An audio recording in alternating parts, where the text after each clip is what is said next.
safe out there. Yeah. Piers, please put the saw down. It's getting dark there, okay? Yeah. We're now worried. We're going to call your mother, by the way. Yeah, office So is Piers, the less formal term, but 1970s caravan stroke office is... And I've got a 1970s caravan here, but I quite like to build a better cabin. You know, the caravan was really so that it had a toilet, so that when my mother visited, she could go for a wee. I'm quite happy. Every one of these trees is my own private urinal. Hello and welcome to a quite unique edition of the stream, an unscripted, unedited, free-flowing conversation featuring guests who reject the status quo with a bias for action in the world of water and beyond. My name's Tom Freyberg. I'm a content director and journalist specializing in water. And I'm Will Sarney. I'm a water strategy consultant doing my part to solve wicked water problems. And today we are delighted to be joined by Dr. Piers Clark, who is the founder and chairman of Isle Utilities. And as you can see, he's coming to us live from a woodland. Now, as we mentioned, we've done, 30 different interviews now? We're in season 3, and this is the first one where we've come from an English woodland. So lots of questions. Piers, how are you? Brilliant. Tom, Will, thank you so much for inviting me to speak to you today. And thank you for, you knew that right now my passion is all around woodlands. And when we arranged this call last week and you said, oh, maybe we could do it at the woodland. As you know, I jumped on it and wasn't going to miss that opportunity. So thank you. Thank you for entertaining me.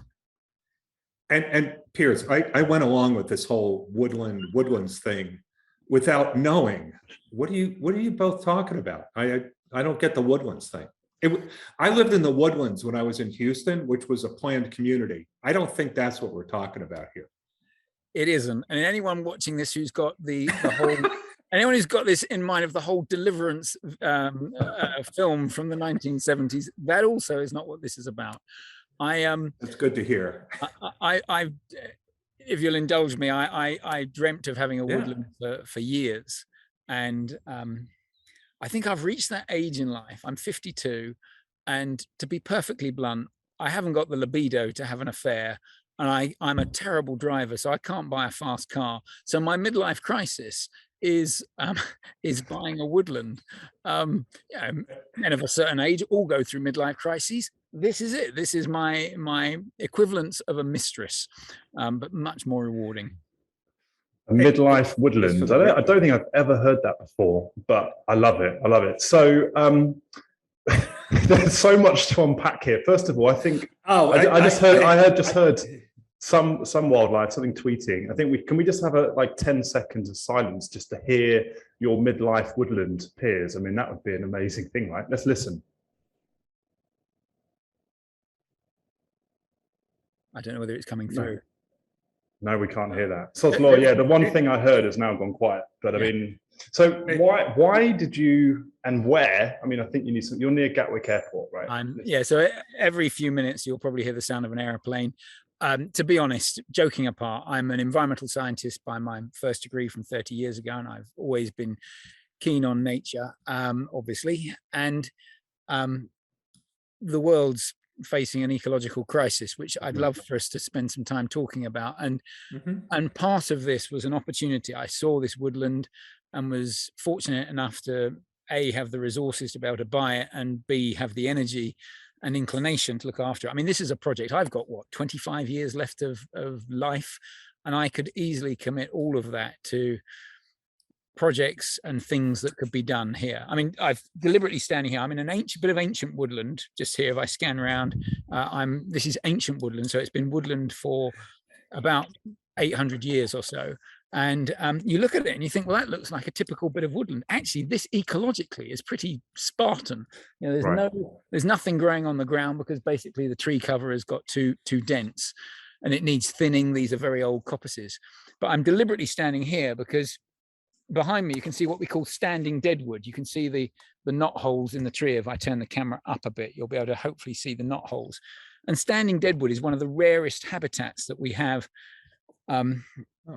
because what people tend to do is they go, they see a tree that's died and they chop the thing down, and actually leaving a tree to standing dead wood is really important. There's many species of birds who can only drill into dead wood that's standing. So when you chop it down, it's no use to them. And so we're deliberately cultivating a woodland that's a bit messy, a bit dirty, untidy, not messy. So can we go back to my first question? An English woodland is an untouched, undeveloped. No, so you get different types of woodland. So ancient woodland is forest that's broadleaf, that's not been harvested or felled or destroyed since the 1600s.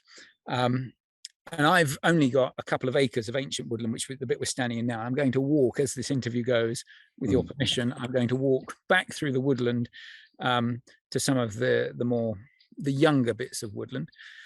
And but a woodland is a mixture of trees and meadows, and all the life, all the interesting ecological stuff, both flora and fauna, tends to happen at the edges where light comes through.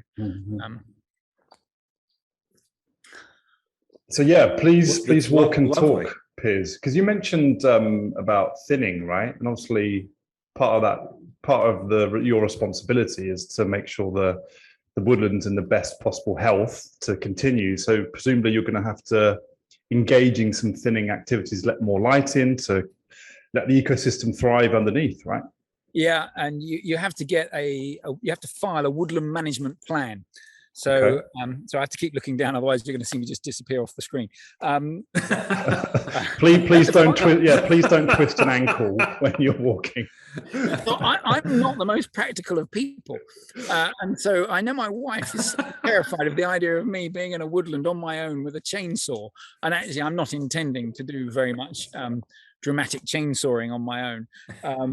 But you have to file for a woodland management plan license, and then you talk about the things you're going to do. So in this area, we've got lots of ash dieback, lots of trees that have 98% of the ash trees in the UK have got this virus called ash dieback, and they're all going to die. And we've got lots of that needs to be managed. I'm actually going to, because of that standing deadwood issue, I'm going to let them stay standing. Unless they're a hazard, unless they're going to fall on a public footpath or on a roadway, because we want to encourage that habitat and let other trees grow up, because as the trees die, of course, light will make it to the bottom, even though the tree is still standing. It's all good fun. Amazing. So you have an office in the woods, right? Because I remember reading one of your LinkedIn blogs around putting some strategic cameras in place to try and catch what you thought was a rat, right? We now think it's then you did a follow-up because you discovered it wasn't a rat or something, right? Yeah, we're pretty certain it's a polecat, which is a nice thing to have. But your plan is to fully develop a kind of an office and a working area, and presumably take your IL Zoom calls with the woods behind you. Well, as you can see, I'm on a laptop that we've got 5G on, and I'm able to do meetings here. I think having an office, I suspect the planning authorities might get a bit excited if I was to officially call it an office, and you're not allowed to come and live here. Right. But we will have a cabin in which we can do things, and I will be able to have the occasional meeting at. Yeah, office is the less formal term, but 1970s caravan stroke office is. Right. And I've got a 1970s caravan here, but I quite like to build a better cabin. You know, the caravan was really so that it had a toilet, so that when my mother visited, she could go for a wee. I'm quite happy. Every one of these trees is my own private urinal, but for some reason, my mother and wife don't seem with the urinating behind a tree. I think this is the first time we've done this, Tom, where I'm speechless. I don't even know what to ask at this stage. I will say, I think we've got the woodlands thing covered, so I feel up to speed with both of you. So what can you put on the property? You can put is it ecologically low impact cabin? So the rules are very specific, and I'm sure your listeners won't want to get into the detail of what you're allowed to put into an English woodland. Piers, who cares about the listeners? This is between the three of us. Tell me. Hang on, listener, singular. Listener, right. Well, you're allowed to sleep on your woodland for 27 nights a year in a tent or in and you find yourself going, well, that's just ridiculous, because who on earth is going to know that you're sleeping here? I mean, nobody comes and polices it. So whether you slept here for 270 nights a year or 27, it's sort of irrelevant. So you're allowed to sleep on it for 27 nights a year. It gets quite noisy. The owls and the bats and badgers and things make quite a lot of noise. I have got to show you this, though, because this is one of my pride and joys on the thing. So you can see behind me here, this tree, and you see that great big growth halfway up it. It's basically a cherry tree. You can tell a cherry tree because of this very distinctive bark. You can see the stripes on the bark, so you'll see that. Now, normally a cherry tree, they don't live very old. They live to about 80 years. This tree is about 120 years old. So she's this magnificent ancient specimen that really should have died. And that's why it's all diseased. I don't know whether you can see on the camera up there, there's a bit of bracket fungus. Yeah. Oh, yeah. And of course, this is when the tree gets most ecologically exciting. You know, this is when it's got all of those holes for bats to hide in and beetles to scurry away, and as the tree's basically gradually dying. And I've set myself this slightly ridiculous task of I'm going to die before this magnificent tree dies. We're going to protect it. We're going to basically clear some of the trees this side of it so we get more light onto her, so that she can eke out just that little bit, another 20 years. We're going to have the oldest cherry tree in England. That's cool. Amazing. It's so much fun. Anyway. I knew you were a competitive guy, Piers, but that kind of man versus cherry tree age competition is a great one to set up, right? Anyway, should we talk about water? Yeah. Do you want to find your desk and sit down, just in case anyone's watching and hopefully doesn't have motion sickness? Are you out of breath? No, I'm fine. Yeah, I'm going to have to. I'm going Okay. to have to run across a little ditch here, so just bear with me. I'm going to leap, and there might be this squeal as I break an ankle. Yep. Okay. Well, you're safe. No twisted ankles. Good stuff. Alrighty. So, Piers, one of the things we wanted to speak to you about was the water action platform, which I think you initially developed to kind of help utilities and knowledge sharing when it came to COVID-19. I know initially I kind of was speaking to Ben Tam about it, and some of the information that was being shared was great, but actually that animal, you could call, if we're still using nature comparisons, has evolved, and you very much see it kind of taking a different shape now and the way it's grown and its purpose. So linking from where you are in the woods to where perhaps you see the water action platform evolving, tell us your vision on that. Well, thank you for inviting me to do that. And if I could just say, when we set the water action platform up, it really wasn't intended to become anything like what it's become now. It was March the 23rd, 2020, and I was sitting at my proper desk, not this one in the woodlands, and I simply thought, the pandemic's coming. At that stage, it was just beginning to sort of come out of Italy. It had obviously left China and it was in Italy. It was just beginning to break out of Italy. And I thought, you know what, utilities probably need to share what they're doing. And one of the things we're very good at in Isle is encouraging collaboration and sharing of knowledge between utilities. So I picked up my phone and I sent a text to a few senior people that I knew in half a dozen water utilities, saying, I'm going to set up a WhatsApp group to share COVID-19 learning and experiences. Do you want to join? And it sort of went, forgive the pun, but it went viral. It went big very quickly, in terms of within 3 days, we got 72 utilities. And today, I was checking, we've got over 800 organizations, and we've now hit 94 countries who are involved in the water action platform.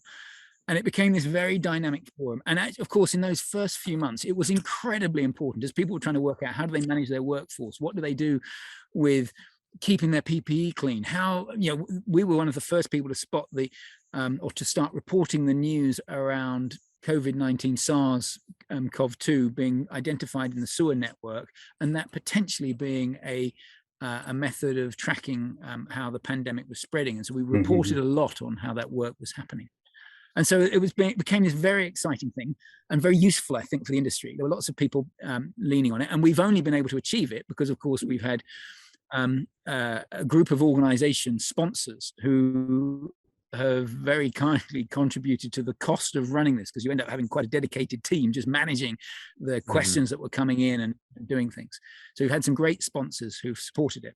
And of course, as we got into the summer, everyone got a bit tired of COVID-19. I mean, the excitement wore off, and we sort of became almost business as usual, and we longed to get back to some sort of sense of normality. So we made, about August 2020, we made the decision we'd start using this platform that had been solely about COVID-19 up to that stage, and we'd been doing weekly broadcasts, that we'd reduce the frequency of the broadcast and we'd start introducing other topics. I don't know if you can hear, there's a chiff chaff just going in the background. We can hear that one. Beautiful. Yeah. And it's 5:30 here, so it's still a little early, but we might get an owl or two hooting as we progress. So we about August 2020, we started introducing different conversations, different stories, and the audience responded so well to it. In fact, we ended up with even more people signing up to hear the broadcast that we felt we were able to expand it. Now, that gets us to where we are today. And your question, I know I've blathered on for a good 6-7 minutes there, but your question is, well, what's the vision for the future? So we actually tested this with our members last month's broadcast. We said to them, okay, how are we feeling about this? The pandemic was the first crisis that we were dealing with, but there is now a much bigger crisis that we need to think about. And actually sharing knowledge on that crisis feels like the right thing to do.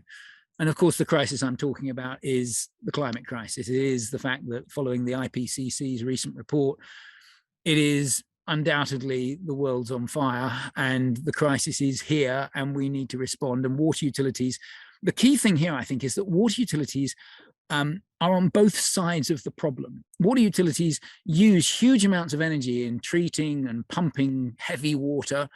By heavy water, I mean your water is heavy. It's not like electrons that you can shoot around in a millisecond. Water is a heavy material to pump hundreds of kilometers. So we use loads of energy in the day-to-day practice of water. I used to be the commercial director at Thames Water, and our energy bill 10 years ago in Thames Water was around 100 million sterling a year.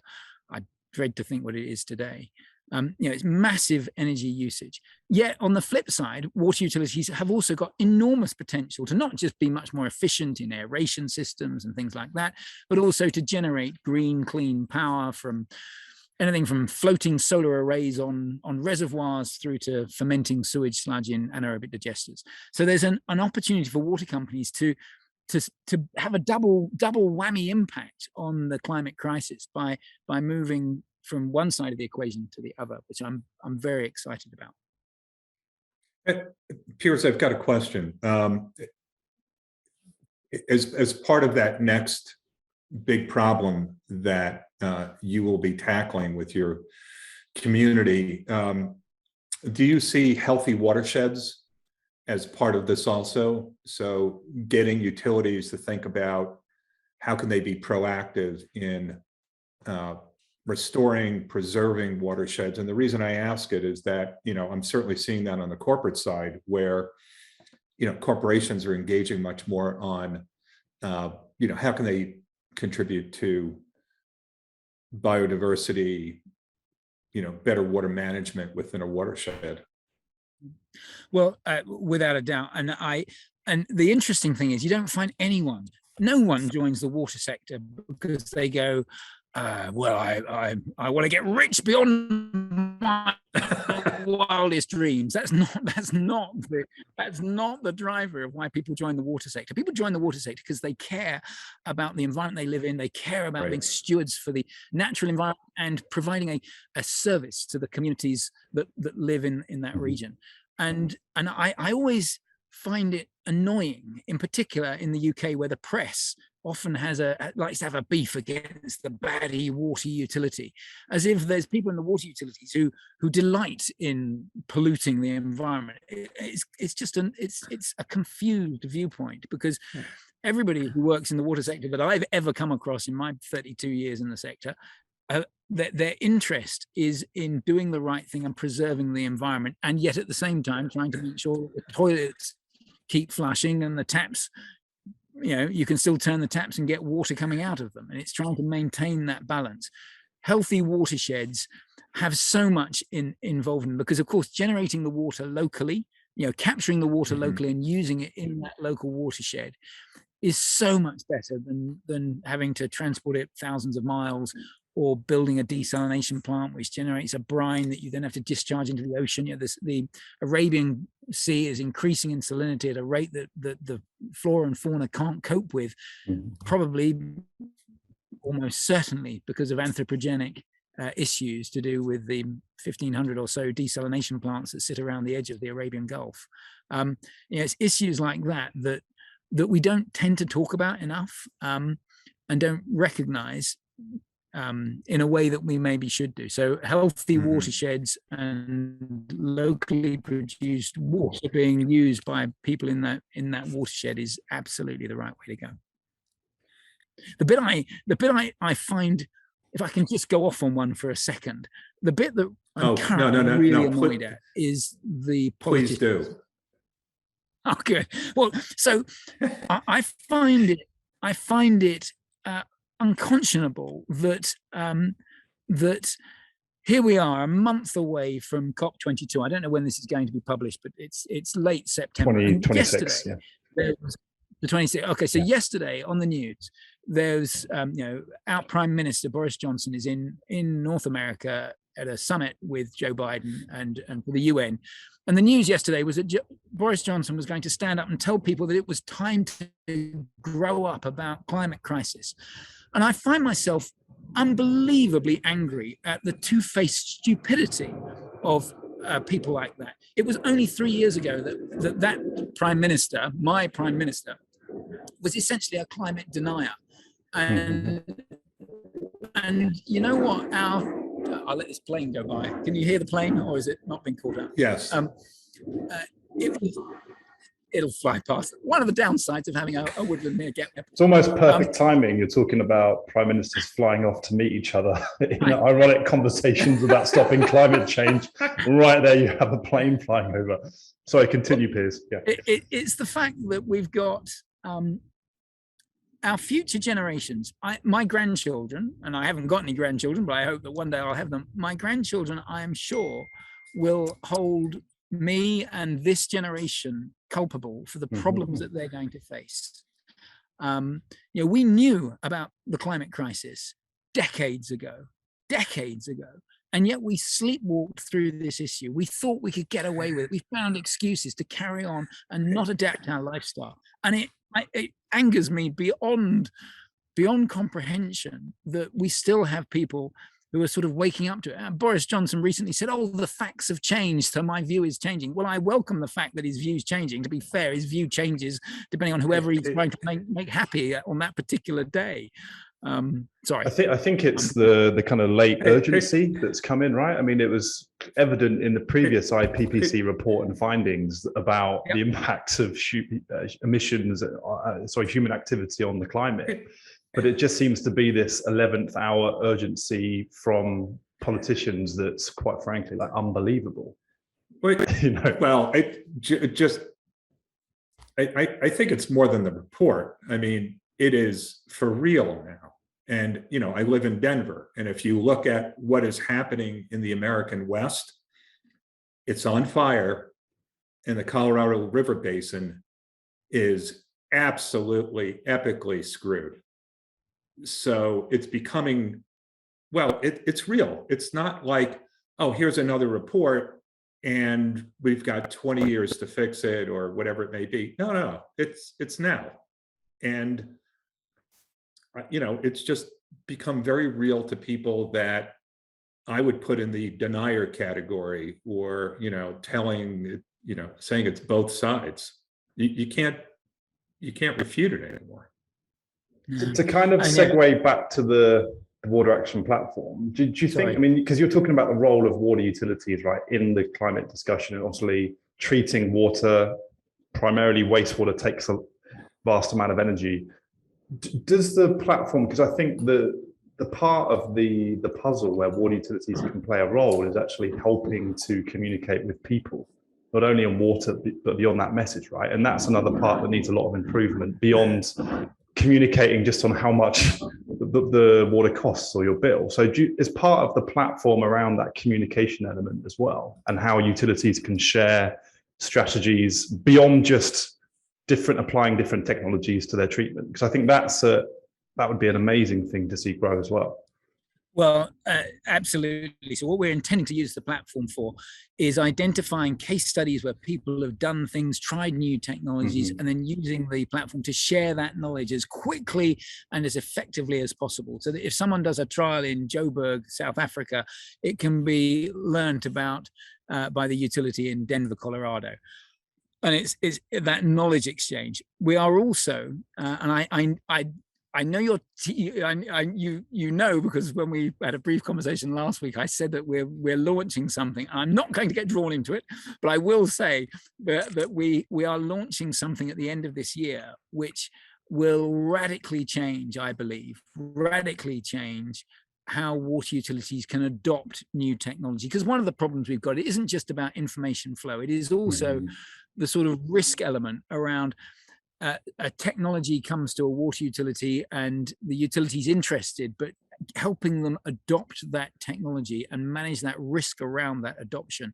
And we are working, we've got a team of people beavering away in the background to develop up a concept which we're hoping to launch on the Christmas edition of the Water Action platform, which will provide a radical shift in that, which is all specifically driven out of the IPCC report, the climate crisis, the fact that water companies have a role to play, have arguably a bigger role to play than many other industries because of that double whammy approach that I talked about earlier. And I think we're in this unique position. Not through planning, through just good fortune, we in ISLE are in this unique position of having the Water Action platform and therefore being able to disseminate some information and learning that we wouldn't otherwise have been able to share. And to be perfectly blunt, I want to be able to look my future grandchildren in the eye, and when they say, "Grandpa, what did you do? Why are we in this situation?" I want to be able to say, "I did my best," and yeah, I did my best. Well, you can look back and say you outlived an ancient cherry tree as well, right? That would be. I think you missed the story. The idea was that no. Sorry, that this cherry tree outlives you, right? The cherry tree outlives me. Right. That's the plan. And by the way, Piers, I want to go back. I want to go back to something you said. You said you were 52, and this is midlife. I think you're a little bit over the midlife thing, Piers. So you might win that deal with the cherry tree. See, I thought you were going to go in a different place, Will, and say, "Look, I'm 95 and I'm still got years to go." That's where I thought you were going to go. Piers, I'm 95. I am rotting from the inside out, sort of like the cherry tree. How's that? So Piers, we always kind of discuss now with guests, is there anything that we can do collectively to kind of help you and the platform and bring in it? Me and Will talk about bringing in outsiders, additional voices to the table on the platform. Was there anything we can do through the stream platform and audience to help you on this mission? So actually, the Water Action platform, it's proudly free at the point of use. So it's open to anyone and free at the point of use. And actually, that concept of if it needs to be more than just the utility. So when we first started, it was a strictly water utility municipal group. And for the first 200 or so members, just municipals. And then we opened it up to industrial and commercial industry. And then actually we said, well, the supply chain's got some brilliant ideas too. So we've ended up with this quite broad church. And just as an example of that, so the Dubai police force, we started getting sign-ups from the Dubai police force. And the first one, I thought, well, that's slightly quirky. And then we ended up with 6 more joining the following month. And I think we ended up with about a dozen people from the Dubai police force monitoring. I thought, because I'm obsessed about that sort of thing, I thought they're monitoring what's going on. And actually we engaged with them and discovered that the Dubai police force actually runs the sewer and water networks around critical assets in the UAE, in Dubai, obviously, around the airports and hospitals and places like that. And they've done some groundbreaking work, which we reported on the Water Action Platform, around SARS-CoV-2 monitoring and how that was used both to monitor spread of the virus through the network, but also in checking that people getting off the planes were safe. And so that very point you just made around getting voices in from outside the sort of narrow sector sphere would be wonderful. So if there's anything you could do to assist with that, that would be wonderful. I do feel that I've been a little bit we can help, and I feel there's a danger that people are going to think of me as some weird woodland living hippie who's incredibly self-righteous. So if you give me one more minute, I'd love to tell a story which might just ground this as to how we're all flawed on certain levels. Please do. It doesn't mean I've got to walk again. But one of the things that's quite rare in UK woodlands, and this is my 1970s caravan that we're just walking past, where, as I mentioned earlier, my mother would urinate. This doesn't mean, of course, I can't tell her about this. We've got, as I walk just up this bit, we've got a power line running through the middle of the woodland.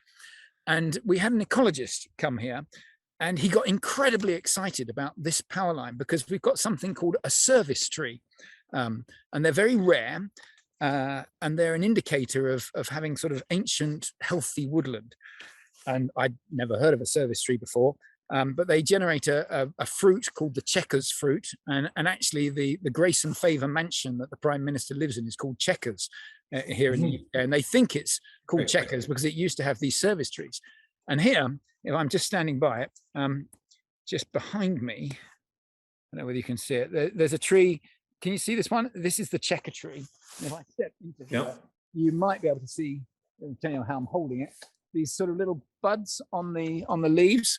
I've got this rare, quite mature service tree, but as you can see, it's quite crowded out at the base.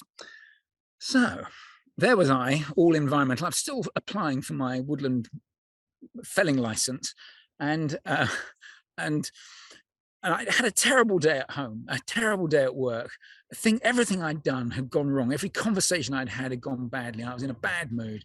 I thought, I'm going to take stuff out. I'm going to go to the woodland. I'm actually going to protect my service tree. I'm going to remove the trees that are competing with it so that it gets more light and more root space. And I came here with my saw ready to play. And if we look very carefully, if I wade back into here,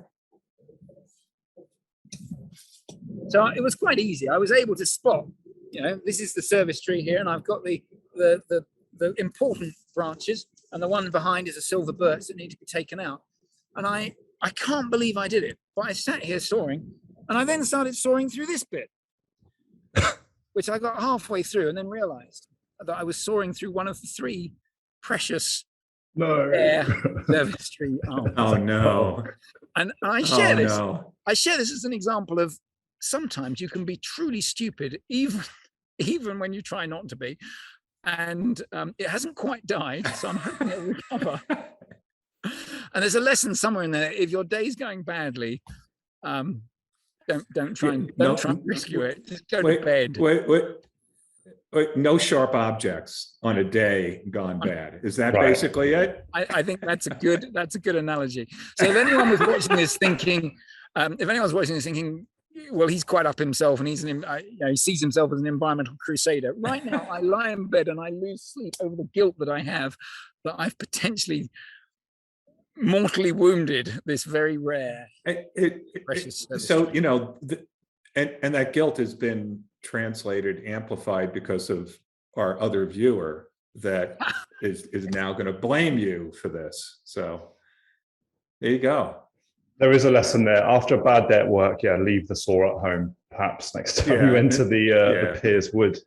Well, listen, we're at the kind of just past the almost 35-minute mark. So Piers, it's been an absolute pleasure. Thank you for the personal tour of the Piers Wood. I think it's remarkable what you're doing, and looking forward to kind of hearing about the development plans and how you're kind of helping to essentially rewild and do your bit for nature, but also as part of the water action platform. So anything we can help do to bring in additional voices, happy to help amplify. So as I think you mentioned in the previous recording, time's of the essence. So the more people we can get using it and communicating, then we can only help each other. So appreciate your time as always. Brilliant. Thank you very much, Tom. Thank you, Will. It's been a pleasure as always speaking with you. Great to see you. Be safe out there. Yeah. Piers, please put the saw down. It's getting dark there. Okay. Yeah. We're now worried. We're going to call your mother, by the way, and just give her a heads up. Yeah. Please leave the service tree alone. All right. Enough damage has been done. All right. Thanks, Piers. Take care. Bye bye. Bye bye. Be well. See you soon.